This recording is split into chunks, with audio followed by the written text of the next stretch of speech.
Marhaba, and welcome to the Matrix Green Pill, where real people connect.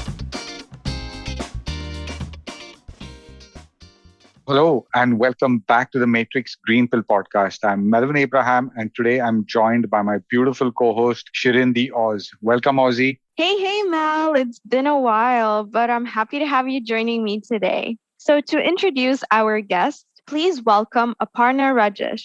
She is a dynamic HR practitioner with extensive experience in transformational leadership. Aparna is currently the HR Director of UAE and Oman and the Head of Compensation and Benefits EMEA with Holcim Group.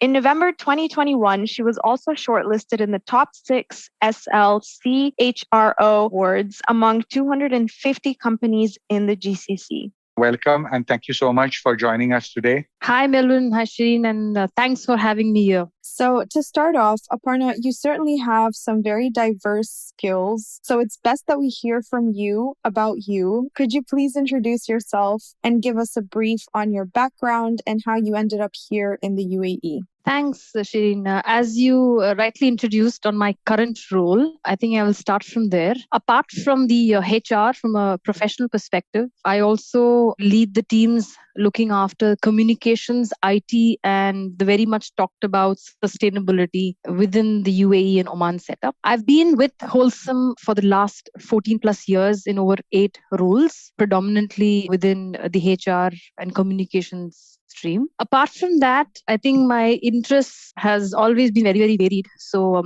from a classical dance to looking at dramatics to going for charity organizations. So this is the various topics that I keep myself sort of engaged with. And of course, not least to say that I have 3 kids with all below 10 years old and a husband who's very, very supportive and helps me in all these elements. Clearly an expert in the field of HR, especially with all these awards and nominations. So tell us a bit more about your role and maybe a bit about the awards as well.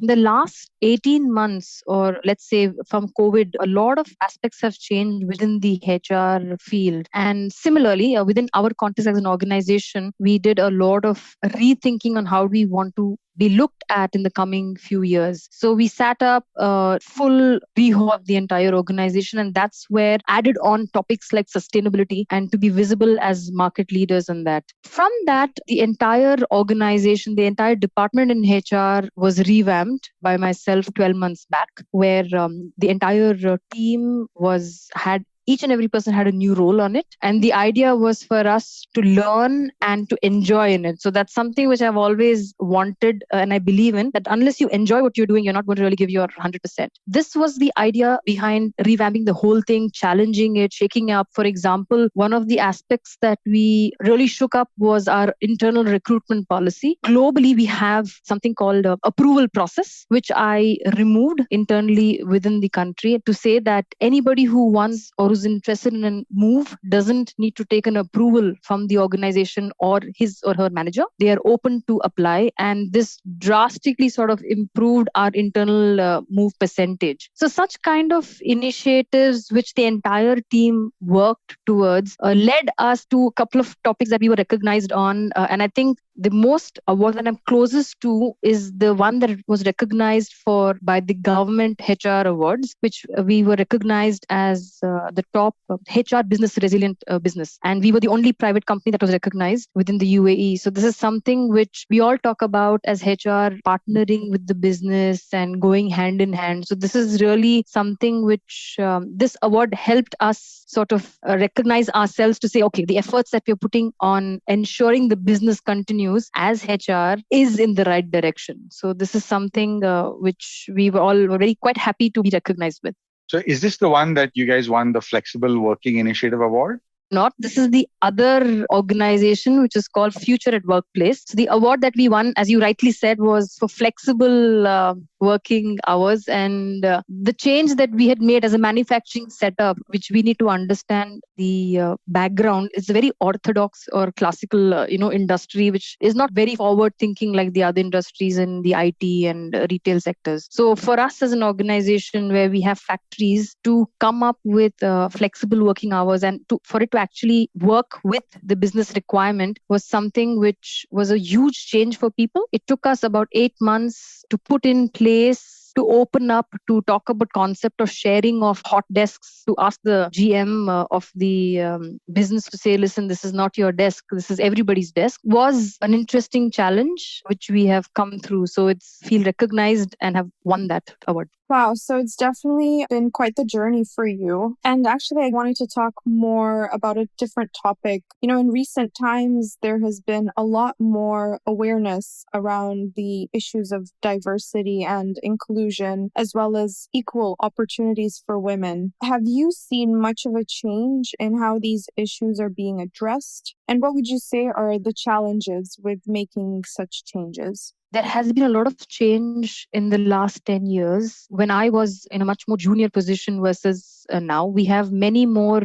if I specifically talk about women, we have many more senior women to look up to. Therefore, today having CEOs or having operational talent from the women category is not frowned upon. Diversity and inclusion perspective, I think as a company, if I talk about Holcim specifically, we have always looked at encouraging women very strongly. And we were one of the few companies early on to have equal pay, equal rights, always there within the structure. Recently started talking about is not just the women from a diversity perspective, but also categorizing young talent, categorizing what we so-called say in terms of senior talent, if the above 50 age bracket, being inclusive. So this is something which, in fact, we had just attended the HR summit 2 weeks back. It was a topic where a lot of the businesses, even traditional industries, were talking about within the UAE sector and how important and the percentages that have been increasing. So the topics of having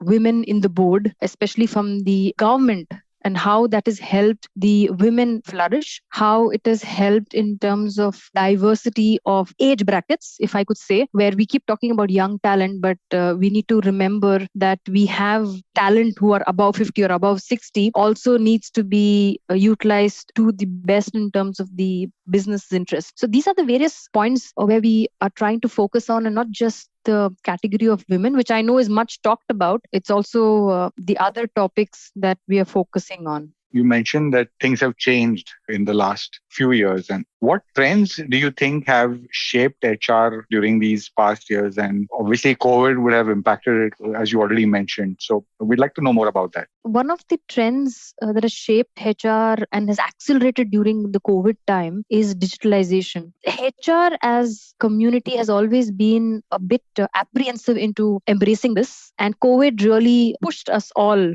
to accept that faster. Understanding on how to use the digital way of living to be more proactive and resilient for the businesses, and how do we upskill ourselves or reskill ourselves as HR to be closer to the business, which is what was the expectation. Digitalization has been the hot topic and will be for some time. I'm here again to change the direction a little bit. You mentioned that you were into dancing, and I wanted to speak on that because I heard that you have been a dancer for 20 years. And you also recently performed at the Expo 2020, which must have been incredible. Could you tell us a little bit about that? Thanks for bringing that up. It was definitely exciting to represent India at the Expo. And we're all, as UAE, proud of the Expo 2020 as well. So, yes, in terms of my direction or my, say, love with dance, it's been since childhood. And I've always used dance to express myself in various other aspects, as being a mother, as being a professional person, and always tried to use the elements that we learn from dance in terms of thinking on the feet, in terms of memory tests, in terms of physical resilience, these aspects which I normally use even in the professional front with the team. I try to keep myself, say, balanced with the mind, body, and the heart, being always intrigued. And so dance is that element which gives me that happiness. I'm lucky enough to be able to follow my passion from a mind perspective with my career, and a body perspective with dance, and heart perspective with the family.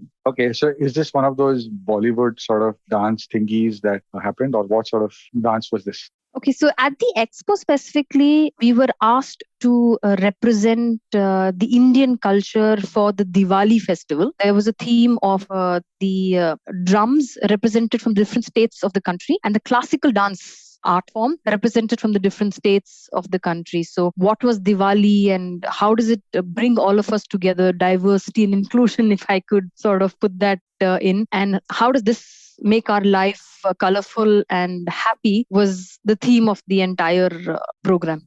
Some inside information. We hear you have the distinction of being, given an award while you were actually dancing in the past. Can you tell us a bit more about that? This is many years back, but a fond memory nevertheless. Chennai, which is one of the well-known cities for critiques on art forms, is a place where all artists, be it musicians, dancers, instrumentalists, all love to perform. So I had an opportunity to perform in one of the stages in Chennai in India. And some of the critiques that had come to watch the program were, I think, extremely grateful and generous with their kind words. And they decided to award me a title, which is called Bharatnatyam Bhaskara, at the end of the program and for excellence in the art form and contribution. So that was a very, very fond memory and happy memory of having contributed. I remember the last time I was dancing was at this couple's 15th anniversary, and they gave me an award just to get me off the floor in between. So clearly,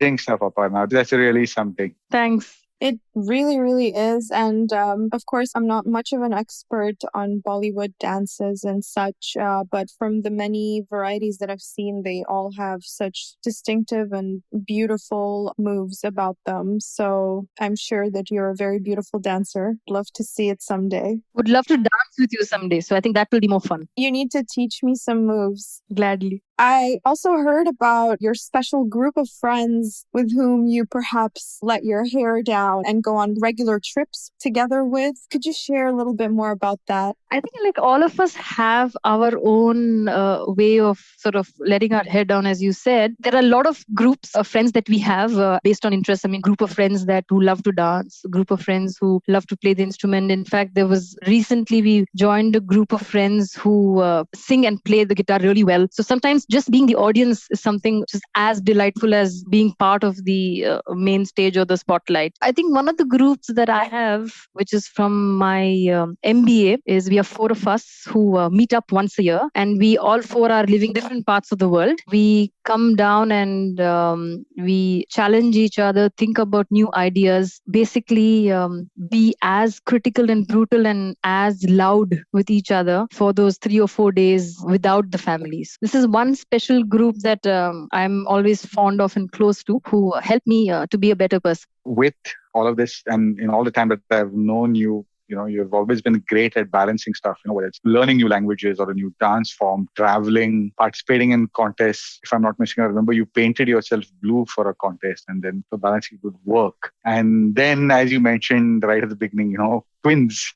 So how difficult was that phase for you? I think specifically, as every mother goes through their process, I think the twins really brought me a sense of stability, in the sense that when you are always looking at achieving results and wanting things to go in your way, the twins really helped me, at least personally, step back and think about not just the end result, but enjoying the journey. And like everybody else, I had this mind that I will have 1 + 1 kid, and we had 3 kids. And one thing I can say is that if I'm doing an interview, and this is a typical HR, I would say talking, if I'm doing an interview and I'm looking at somebody who is, say, a budgeting or a planning manager, and if he or she tells me that they have twins, I would immediately hire. Because if you have twins, you better be on your toe in terms of planning. And they have really taught us on how to plan well and be ready for your backups. Here's a tip to all our listeners. If you're interviewing with Holcim and Aparna is interviewing you, please mention that you have twins to get the job.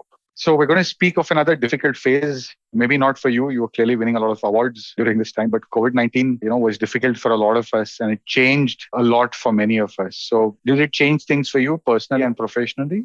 Yes, definitely. It did change. COVID helped me personally, of course, get back to what I love, to dance, and to realize that life has a lot of priorities, but you need to do things that is really close to your heart and give that chance to yourself. And so I'm really thankful to that. It gave me a lot of family time. It gave a lot of us, I think, a lot of family time, which I cherish. And I think professionally, it was challenging, definitely, like for a lot of us. We had to reinvent ourselves, do more. The topic of, I was personally involved in with a lot of voluntary organizations for the well-being aspect, where you open up, you share, you understand what people are going through. You have a sense of gratitude when you listen to all these stories and where you are, and how your family is supportive and continuing to be supportive. So I think this COVID period has positively impacted us in ensuring that, I pick up the call and give a hello to one of my aunties who have not probably spoken for a long time. Or I've picked up the phone and told hi to a really old school friend and not just done a Facebook chat. So this is something which I'm really thankful for, that COVID has helped us realize that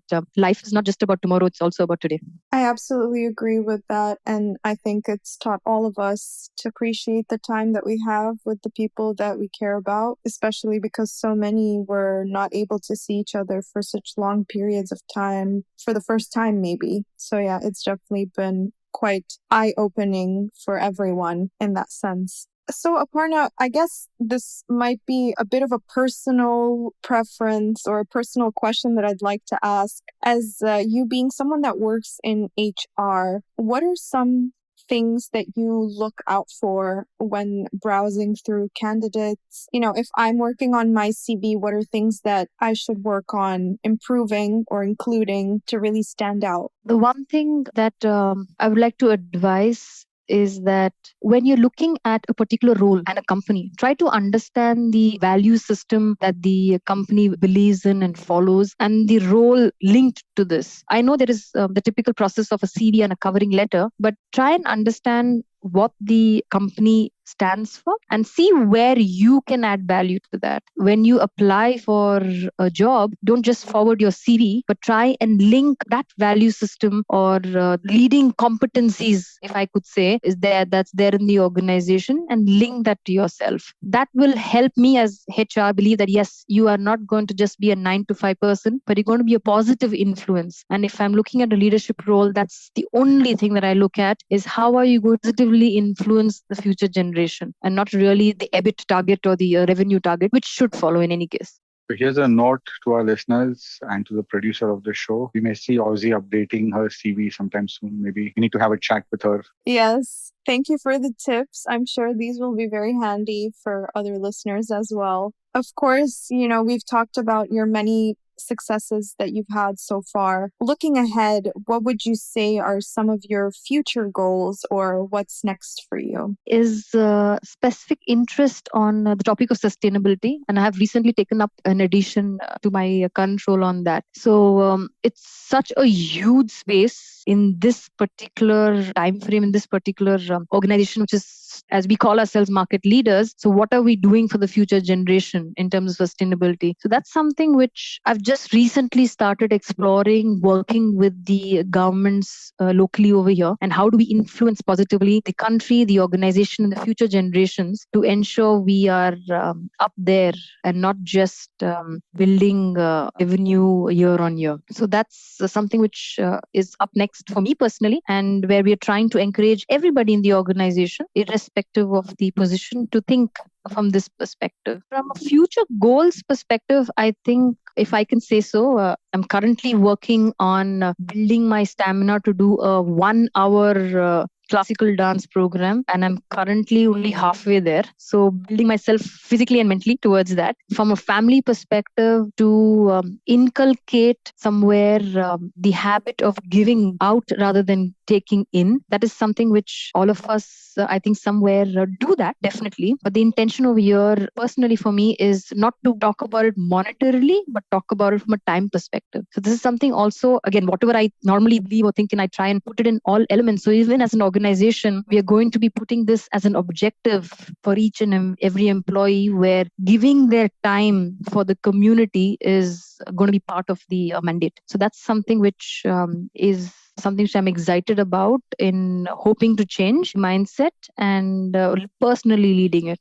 Sounds like a really great plan. Well, thank you for answering all of our questions. We've actually now come to the segment of our show where we will each ask you a couple rapid fire questions. Are you ready to play? Yes. Great. Okay. Which of the three boys was your favorite character? Definitely Hrithik Roshan. Oh my God.